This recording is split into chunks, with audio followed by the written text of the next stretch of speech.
And ilalagay ko itong sibuyas dito sa kawali.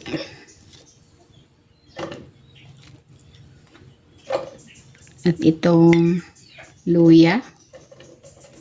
Ilagay ko na rin dito itong sayote. Next, ilalatag ko na rin dito itong chicken. Ito ay binabad ko na sa asin at paminta para mas malasa.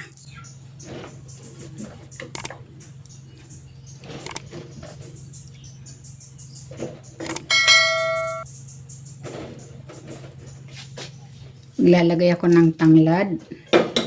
Ilagay ko na rin itong natirang luya.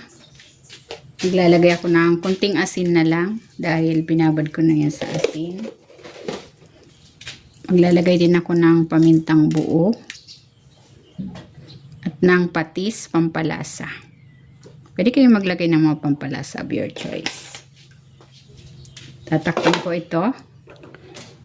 And then, isimmer ko ito for 30 to 40 minutes. Wala tayong ilalagay na tubig dyan. Ayan, ito na yung chicken. Nagsabaw na.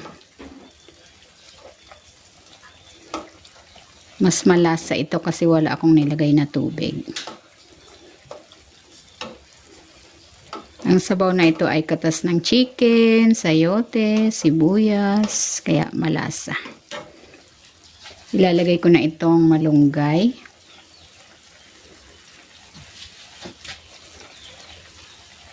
At itong sili. Tatakpan ko ulit.